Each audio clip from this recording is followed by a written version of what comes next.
Welcome to Recurring Insight. It's the beginning of your upkeep, so it's time for another episode. I'm your host, Michael, and let's dive in. Today, we'll be finishing up taking a look at the Stax pieces that see play in cEDH. I do have just a quick note about the methodology of the video before we dive in. Like part 1, the percentage for inclusion for each card was calculated by analyzing the number of decks that could run it, do run it. The data comes from the cEDH decklist database, which is linked in the description. Now that we've got that covered, let's dive in. First up, we've got Graveyard Hate. This is more of a niche section, since not every deck is trying to abuse or even cares about the yard. However, between Reanimation and Breach, it's a section that deserves attention. The flagship card is Dauthi Voidwalker. It's one-sided hate that lets you crack it to play any card exiled with it for free. The two main concerns with it are the summoning sickness, that at least prevents it from being immediately abusable, and the double black casting cost. If the deck you're running is fast enough that you aren't willing to wait, this isn't worth it. The double black is annoying, but not a reason to write it off. Besides that, unless your game plan actively conflicts with it, like a Chasm focus deck, I would recommend running it. Honestly, even then it should be considered. It's just that good. Then we've got the card that used to be the flagship of Graveyard Hate. There are 3 requirements to run this card. First, you need to be running a dedicated Stax deck. If you're not running a Stax deck, then you've still got a piece that hoses a specific strategy, but it doesn't mesh well with your game plan. You also need to not care about the yard since it is symmetrical. The third one is more of a soft requirement. The deck needs to either care about enchantments, like Sithis, or not care about the card type. I say it's a soft requirement because while there are decks like Winota that really care about creatures, as you get into higher color decks like Metapod, you've got more options and can afford to run it despite it not being a creature. We're getting more niche here, but here's Grafdigger's Cage. This card saw a huge boom once Hulk was unbanned, and although it has seen a drop-off since Flash was banned, it does still have its uses. It hits Reanimation, Breach, and Creature Tutors to the field. Although Reanimation and Breach can just be cut from a deck, a decent amount of green tutors put the creature on the field, so it's an automatic non-bow with an entire color. Although it helps to have synergy with artifacts, it's not necessary. You don't even need to be running a Stax deck to run the cage, although it is restricted to lower color decks, maxing out at 3 colors. Ashes of the Abhorrent doesn't hit creatures entering from the yard or library, but it does serve as a source of life gain. If you don't care about life gain, then it's also an enchantment instead of an artifact. If you don't care that you're gaining life or that it's an enchantment, then you shouldn't be running it. Sanctifier Envec runs into the same issue as Ashes of the Abhorrent. It hits the graveyard, which is already specific, and then focuses on only black and red cards, pushing it firmly into nicheness. The protection does make it more resilient, but it's not worth it in most decks. It does hit Reanimation, but a fair amount of Breach lines don't care about it. Unless you're in mono white and are already running the better options, or care about the yard yourself, the only decks that run it care about buffing it to convert the protection into damage. It does do this well, since the decks that care most about life, Ad Naus decks, are less prone to running dorks that can block it. Scavenging Ooze is less than ideal. It only hits individual cards, and it costs a green each time. However, most time that's all you need, so it does make it into Yisan as a toolbox creature, but it doesn't see play outside of that. Although it's one-sided, unless you get it in your opening hand, Leyline of the Void is prohibitively expensive. It only makes it into decks if you're already running Dauthi and need more Grave Hate, and it doesn't see play above 2 colors. Kunaros is a more expensive Grafdigger's Cage that doesn't care about the library. Unless you've got a synergy with it like Sisay does, you shouldn't be running this. This is another version of a card that's far worse than the original. It misses out on instants and sorceries, but it still hits most Breach lines. It does need to come down early to stop Reanimation, since it doesn't affect cards currently in the yard. With all of the downsides, you need to care about creatures or need more yard hate and be in mono white in order to justify this. Although Cemetery Illuminator is a poor Stax piece, only hitting 1 target in the yard per turn at sorcery speed, it does double as a poor source of card advantage. That being said, given enough triggers, it can turn into a decent engine. It's got ETB, attack, and top of library synergies, so I think it should see a little more play than it currently does, but for now, it's restricted to Brago. Non-creature hate is one of the cornerstone Stax categories. They slow the game down, can be built around to abuse further, and protect themselves. Deafening Silence is the best and cheapest effect in this category. Each player gets one non-creature spell per turn. This rarely sees play in blue decks since it's a non-bow with counters. For the rest of the color pie though, although it's mostly seen in Stax decks, other archetypes run it as well. If you have enough creatures to only be minimally harmed by it and can combo through it, you should probably run it. Archon of Valor's Reach clocks in at a CMC of 6, which is definitely on the high end. However, it's a truly brutal piece. The main type chosen is Instant, which entirely turns off stack interaction and restricts players from interacting on others' turns. This also means that it protects itself, and the board. Unless you run into a board wipe, playing this onto a field of hate bears can spell the end, since it's a decent beater. It's typically run in decks that care about creatures, like Tymna decks, but it isn't a requirement. One of the most iconic pieces here, Thalia, is good and cheap. You have more room to work with non-creature spells with this, so it's not as powerful as Deafening Silence, but it does come with creature synergies. The creature synergy isn't required, but if you don't have that synergy, simply running a creature-heavy deck is sometimes enough to warrant inclusion. Sanctum Prelate is a fantastic Stax piece. It is restricted to 1 CMC, but since cEDH has such a low curve, it's still effective. Only hitting 1 CMC means that it does need to be accompanied by other Stax pieces to be truly effective. 2 and 3 color green decks typically exclude it due to few dorks producing white mana, making it a tough cost to meet. Other than that, between being effective and coming with creature synergies, it sees a lot of play in hate bear heavy decks. Lavinia only ranks so high because it's 2 colors. However, the decks that can run it get a piece that hits free spells and higher CMC spells, especially Ad Naus. It isn't seen outside of Stax decks, but if you're a Stax deck with access to banned colors, unless you have a good reason for including a different piece, you should consider Lavinia. I say banned because she's almost exclusively included in decks with green, since it's easier to tutor for, and you're more likely to have creature synergies. This is essentially Thalia without the creature synergies. If you're stacking effects, this is hit by non-creature hate, which is another small mark against it. Unfortunately, between those two drawbacks, unless you're in a mono white deck, this is mainly run in non-white decks that would run Thalia if they could, like Yisan or Jorn. That being said, there are a few decks that use this as redundancy for Thalia, so if you're focused on non-creature hate, this is still a good and inexpensive piece. Vryn Wingmare is another piece that lives in the shadow of Thalia. This has the drawback of costing 1 more mana, which costs its inclusion in many decks. Honestly, with this one, considering the other options available, you need to be hyper-focused on non-creature hate to consider this. Gaddock Teague only makes it into Sithis. This doesn't hit much, but what it does hit are extremely powerful spells. It's similar to Lavinia, but Lavinia is much better in the early and mid game. For Gaddock Teague, you need to be alright sacrificing a slot for a silver bullet. Kumbal really only hits decks that care about their life total, which is mostly Ad Naus decks.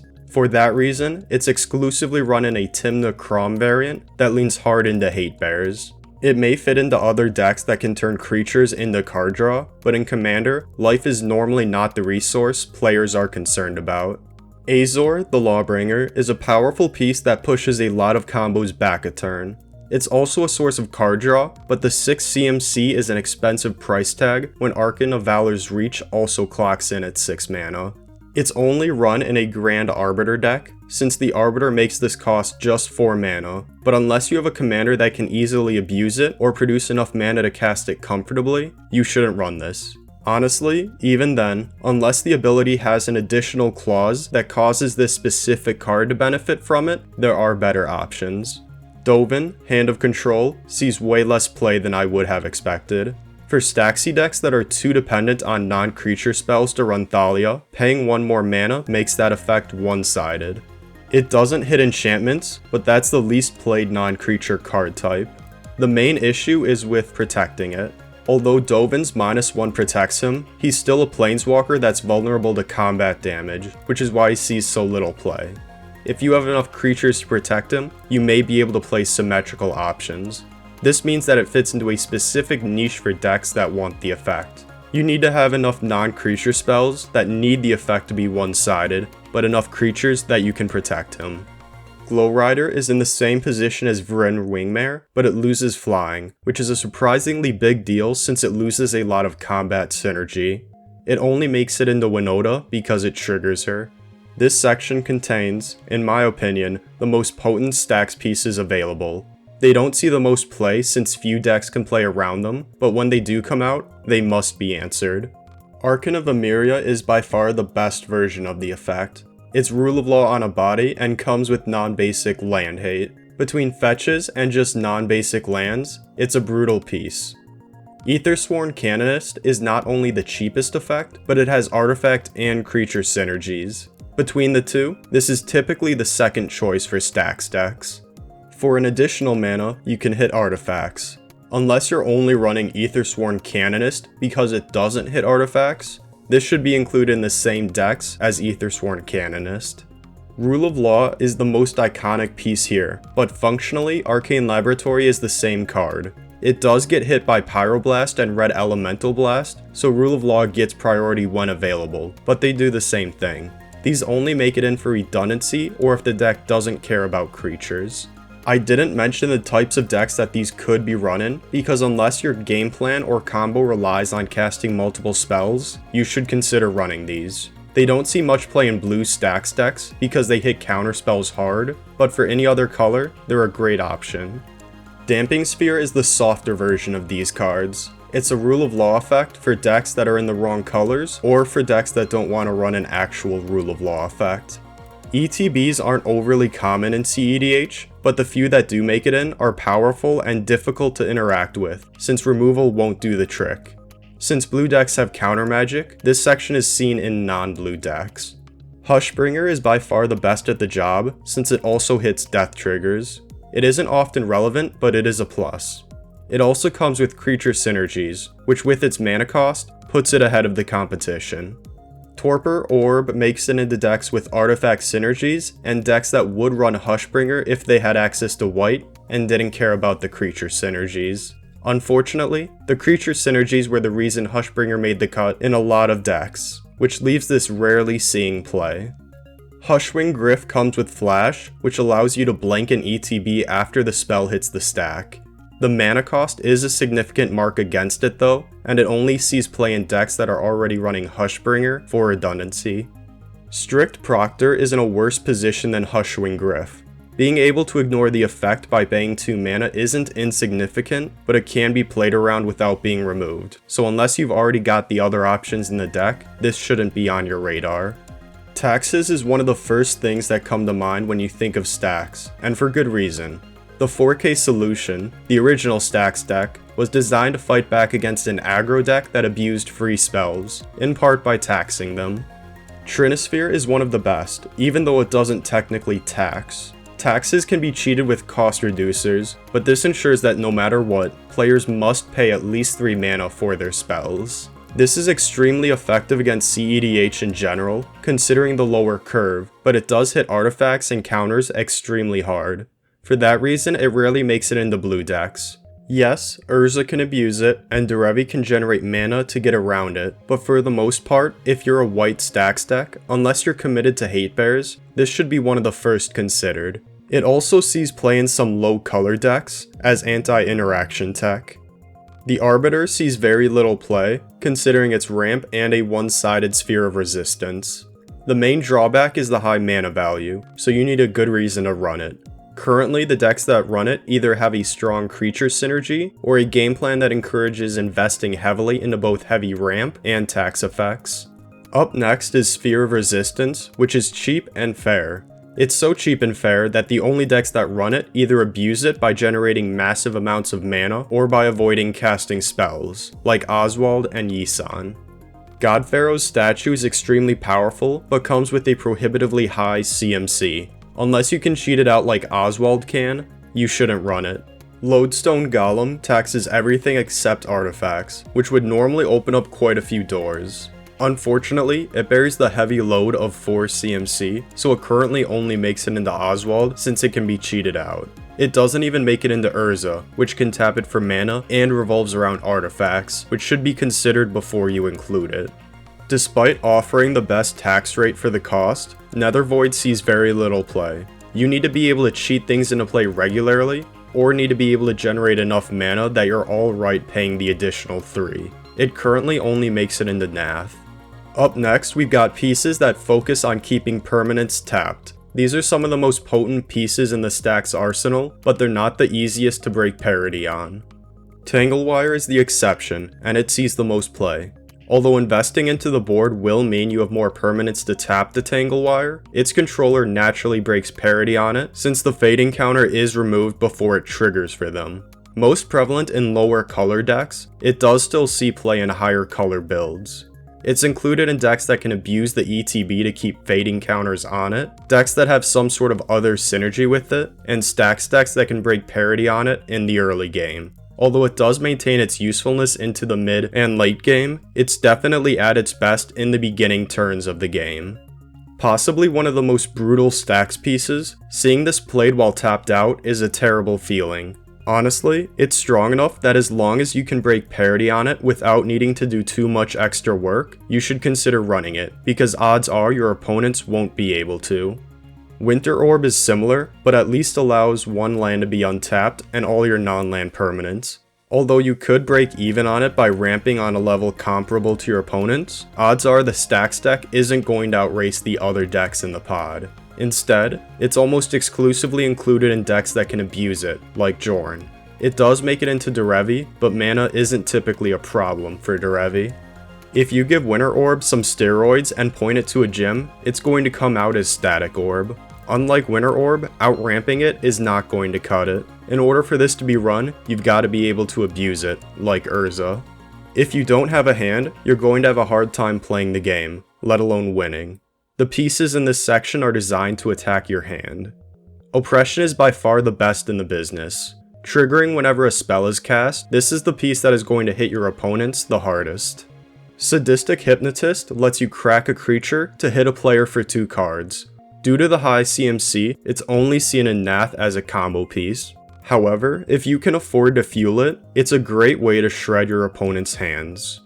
Bottomless Pit is functionally identical to Necrogen Mist, with the exception of requiring 2 black for the card to be chosen at random. This will make it worse for you, but it will also be worse for your opponents, so it's still run in the same decks. Gibbering Descent and Necrogoyf also go hand in hand. They only see play in Anye because they have Madness. All of these cards are limited to 1 and 2 color decks with discard synergies. Finally, we're at the smallest Stax section, because it's definitely the worst section. The majority of decks don't care about combat, but some do. Norn's Annex clocks in at 5 CMC, but functionally only costs 3 mana. However, the CMC is what actually matters, since it allows Oswald to crack it for Knowledge Pool. That's the only reason it currently sees play. Ensnaring Bridge is another piece that's only in this video because of Oswald. It locks out combat when hellbent, which is important to consider when using the Knowledge Pool lock. Outside of that, you need to be hellbent for it to properly lock down combat. Oswald does struggle to draw, which he makes up for by tutoring, but in this case that weakness of white benefits Ensnaring Bridge. And there we go, that wraps up part 2. Credit goes to Scryfall for the images, and the authors of the decks on the database for the list. Check me out on Twitter for any announcements. I'm also planning on running polls there to determine the topics of videos in the future, so if you would like a say in that, the link will be in the description. Speaking of which, I'm recording this before I post the poll for next week's video, so next week's video will be... Thank you all for taking the time to watch, I really appreciate it and I hope it's been helpful. If you liked the video or think it's been beneficial, please hit the like and subscribe buttons so you don't miss a video. I'm your host Michael, and I'll see you at the beginning of your next upkeep for another episode of Recurring Insight.